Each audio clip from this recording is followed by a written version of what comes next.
रविनारायण खिलार सभापति भद्रक जिला उत्कल सांबादिक संघ।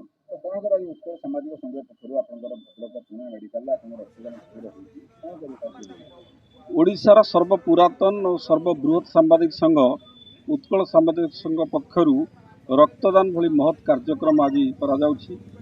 भद्रक ब्लड बैंक रे यह कार्यक्रम अनुष्ठित होची, जो कि आज मुख्य अतिथि भाव में आमर एसपी मनोज कुमार राउत जोगदे उद्घाटन करते आज कार्यक्रम को। मुख्य वक्ता भाव आमर राज्य सभापति रोटारियान विभूतिभूषण कर जोगदे समाजसेवी अशोक कुमार महांती, सीडीएमओ प्रमोद प्रहराज प्रमुख जोगदे आज कार्यक्रम से जो माने उत्साहित करते सांबादिक बंधु मान ये हूँ रक्तदान। रक्तदान हूँ तो महत्दान।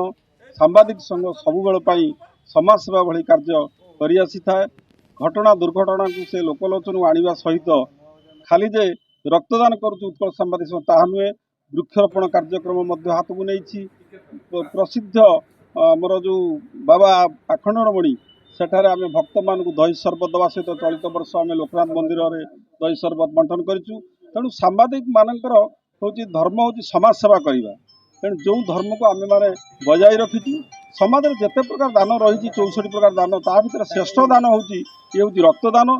जो रक्तदान आम आज उत्कल सांबादिक संघ गत वर्ष करथिला, चलित वर्ष कर आशा रही आम 50 रु ऊर्ध्व सांबादिक रक्तदान करेंगे।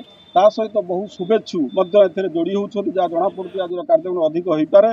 रक्तदान आम सभापति भुवनेश्वर आसी सारी बर्तमान सुधा रक्तदान 20 रु ऊर्ध्व आरंभ हो गला। यह दुईटा कार्यक्रम चालू रहा।